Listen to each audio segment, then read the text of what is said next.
This is a very special announcement and message for all listeners of the Whitfield Report podcast and viewers of the Whitfield Report video podcast as well.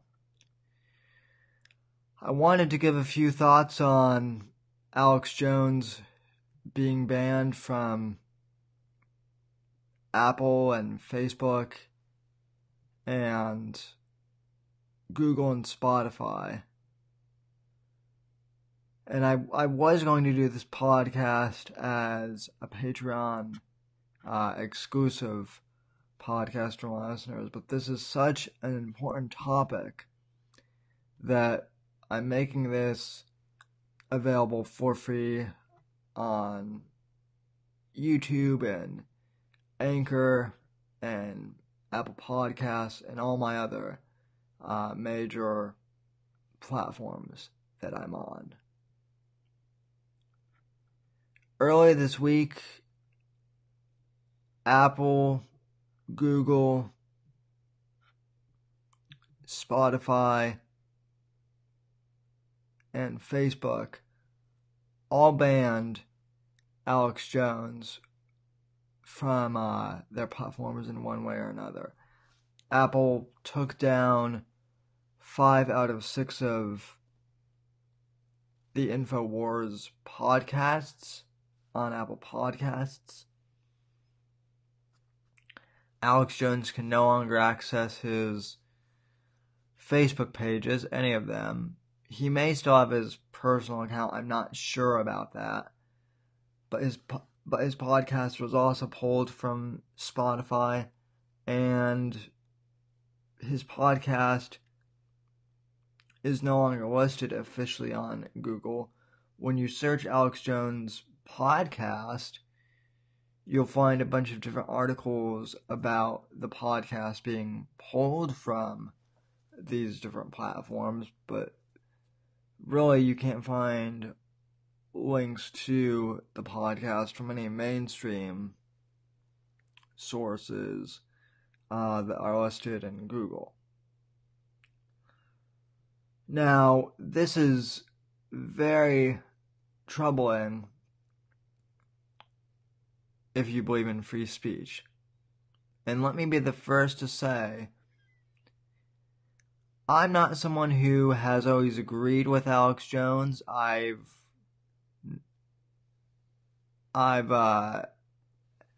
wouldn't say I've been a fan of Alex Jones in the past, but I have to tell you, the fact that Facebook and Spotify and Apple and Google are all trying to ban him, it is actually making me a fan of Alex Jones, believe it or not. That's the crazy thing. I was never really a big fan of Alex Jones up until really the election. I had heard of him obviously, but the thing of it is I'm not one to really believe in conspiracies. I find the whole notion that 9/11 was an inside job to be completely ridiculous. And I may go into that more on a future episode of the podcast. But basically, long story short with that, we're talking at the United States federal government, which can't even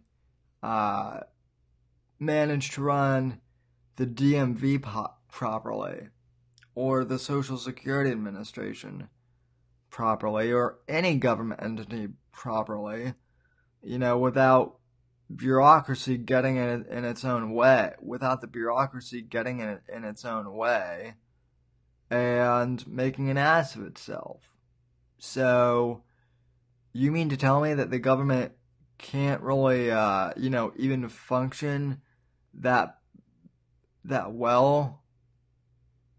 You mean to tell me that the bureaucracy can barely function doing day-to-day things, but yet the government bureaucracy was organized enough and skilled enough to perpetrate a false flag terrorist attack on the United States and then miraculously cover it up.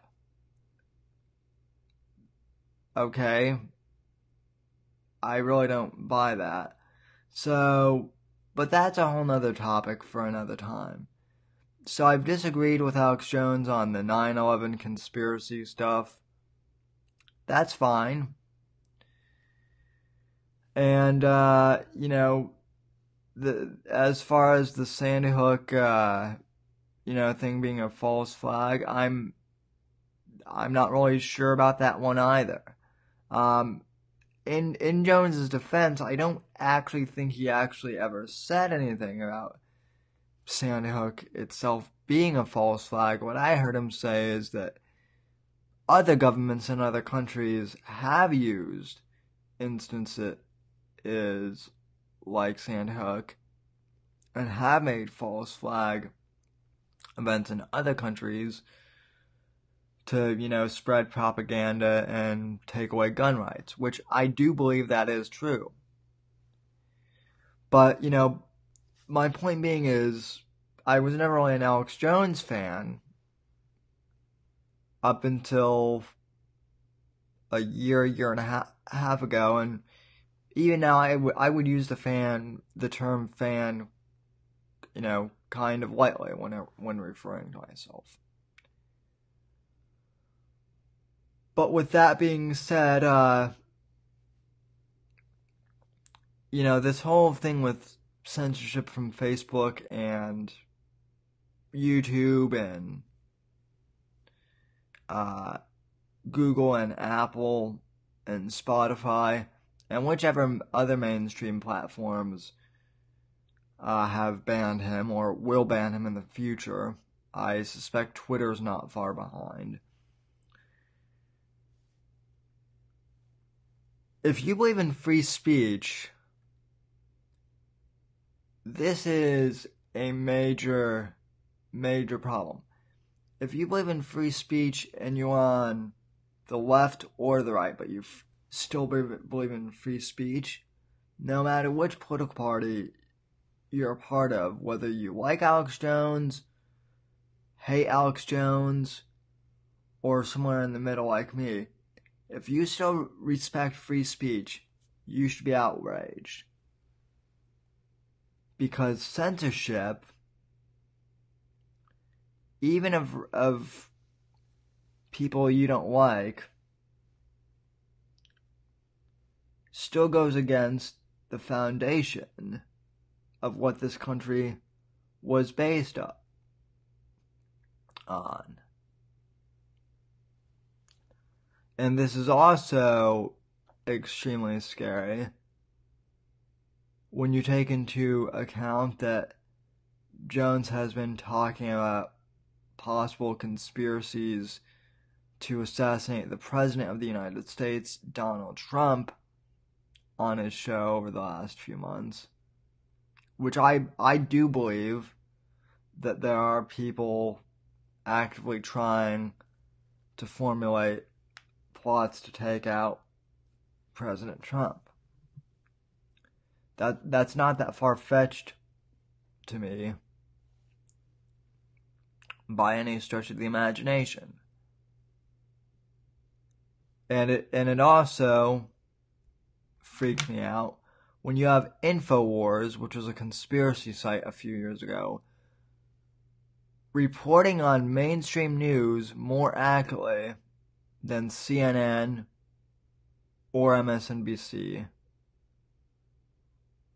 or mostly the other mainstream news networks. See, that's the other hilarious thing.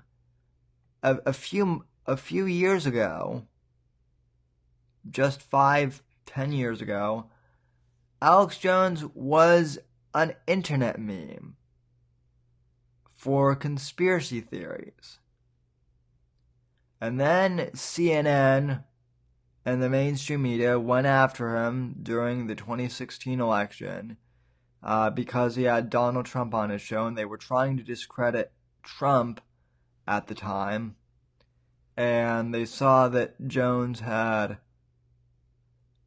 Trump on his show, and so they figured, oh, well, Alex Jones is a conspiracy theorist.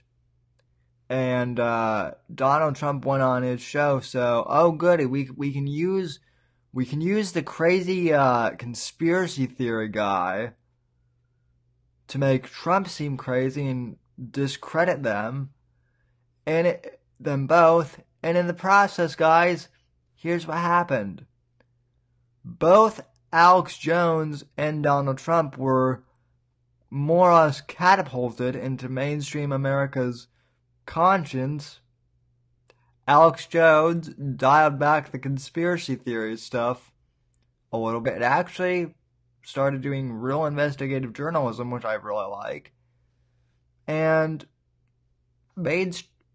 most mainstream Americans, even myself who, are awake and pay attention to stuff, are like, well, I actually kind of like this Donald Trump guy. And, even me, who I didn't like Alex Jones prior to the election, even I said, well, this guy is actually starting to make a lot of sense now.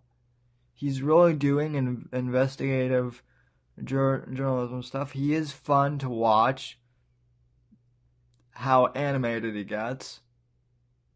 He's not as bad a guy as I thought maybe he was, and this guy is pretty entertaining.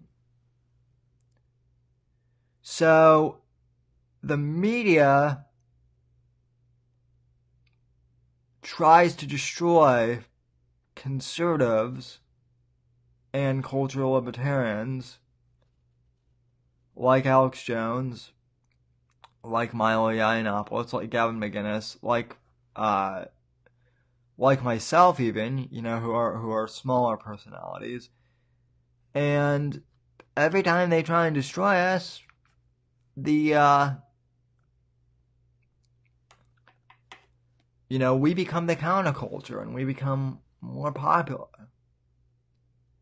Now, granted, this isn't about me. I'm not trying to make it about me.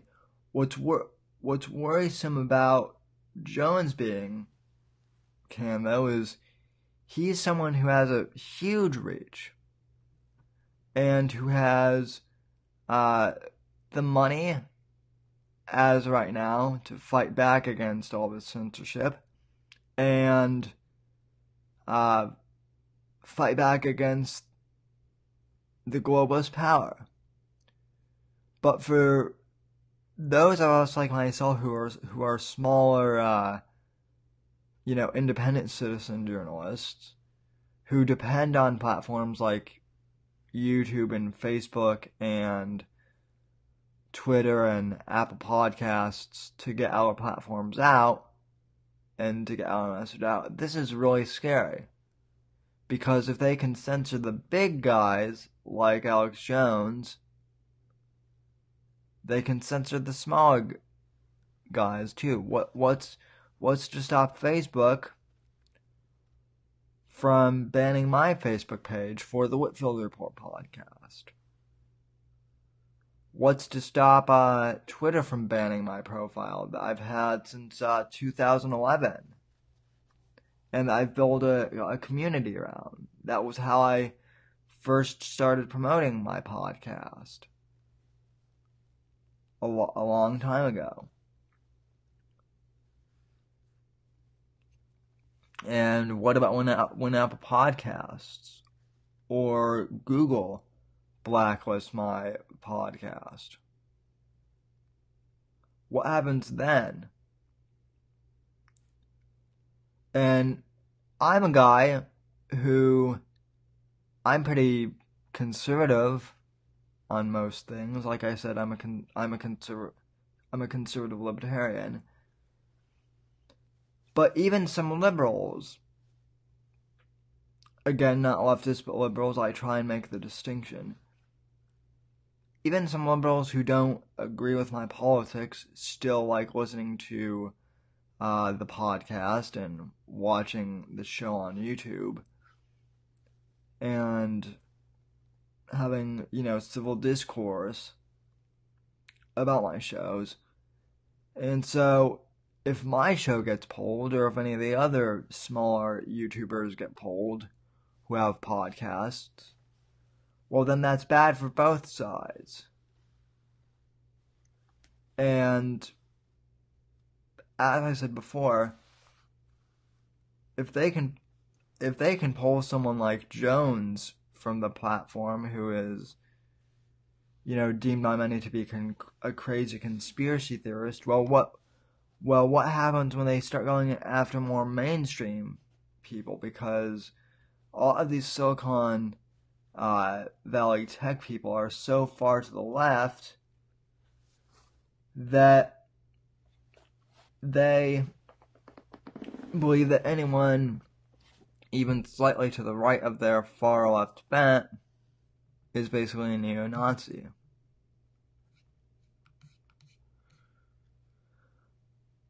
I mean, just look at the headline from The Verge. Apple crushed Alex Jones, then tossed him a lifeline. Explaining how. So, these liberal journalists over at The Verge, they were praising Apple for banning the Alex Jones podcast from the Apple Podcast platform, but now they're also criticizing Apple for allowing InfoWars to have their app on the App Store. Now, folks, if I may, let me explain what's going on with Apple, because I'm a little surprised that Apple was the first one to take action. And yes, some of you will call me an Apple fanboy here, but hear me out. Tim Cook, the CEO of Apple, has been known to be more of a libertarian rather than a mainstream, leftist, like a lot of them are in Silicon Valley. If you remember about a year or so ago during the election, there was a big stink because Tim Cook at the time had donated money to Paul Ryan's campaign. And Paul Ryan, even though he's a rhino, a lot of people in Silicon Valley were still pissed at Tim Cook for donating to Paul Ryan's campaign and donating to a few other Republican campaigns, even though, Cook donates time and money to both parties because he believes that in our society we should have, an equal discourse. And he also said that companies should respect employees regardless of political views. Well, that got him in trouble with the far left press. He was also in trouble. He also got a lot of heat from the liberal press and the mainstream media for going on television earlier this year and saying that the Trump tax cuts were in fact helping Apple create new jobs. Remember that? The media just couldn't figure out why Cook was praising the tax cuts. So, my crazy conspiracy theory, if you will, is that Tim Cook basically got coerced by this cabal of powerful individuals trying to take down Alex Jones and Donald Trump. I think they probably have something on him, and they said, look, you need to get rid of Alex Jones, and so Cook complied with that. But meanwhile, he's allowing the InfoWars app to stay on the App Store and whatnot. So that's my conspiracy. So, people are getting pissed off at Tim Cook. I definitely think that the guy who runs Apple Podcasts and who runs that division, his head needs to roll for sure. But I seriously do think that Tim Cook is more of like a libertarian hiding in enemy territory. But again, looking at this headline from The Verge, there is just so much venom towards Alex Jones and venom towards Apple for still on the InfoWars app to stay on the App Store.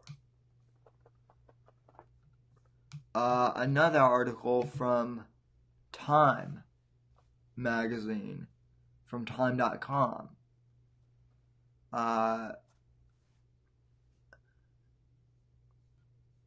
Just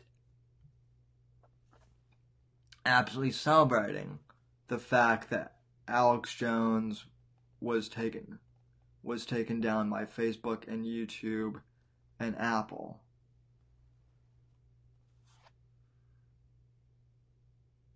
These people are amazed by that. It really is quite sad. So, again, like I said before, even if you're not a huge fan of Alex Jones, it is still very troublesome that he is being censored. And I'll be talking about this more in depth this weekend on the Whitfield Report. We'll be discussing more in depth about the media censorship of conservatives by big tech companies and how we can fight back, and more importantly, why it's important for us to stay on these platforms and to not boycott and bail out, and how we can fight back by becoming more engaged on these platforms, making our voices heard. So that'll be this weekend on the Whitfield Report, Saturday night, 8 p.m. Eastern Standard Time, on my YouTube channel. Search the Whitfield Report. And if you like this video on YouTube, please give us a thumbs up, rate, comment, and subscribe. If you're listening on Apple Podcasts or Google Podcasts or wherever else you get your podcasts from, please leave us a rating and review for the Whitfield Report. That really helps us. And if you can, please consider going to patreon.com/Whitfield and contributing to Patreon. I just got that started. And for as little as $1 a month, you too can help me create a great podcast and help fight back against the mainstream media, the liberal press, and the globalist cabal. We all need to stick together and fight for free speech and fight for the First Amendment and fight back against big tech. So once again, I'm Sam Whitfield. This has been a shortened podcast for the Whitfield Report. I want to salute each and every one of you who have supported me over the years. Thank you for watching and or listening. Have a great day. God bless. God save this great nation. And I'll see you this weekend on the Whitfield Report. Thank you for supporting us, folks. God bless and God save this great nation.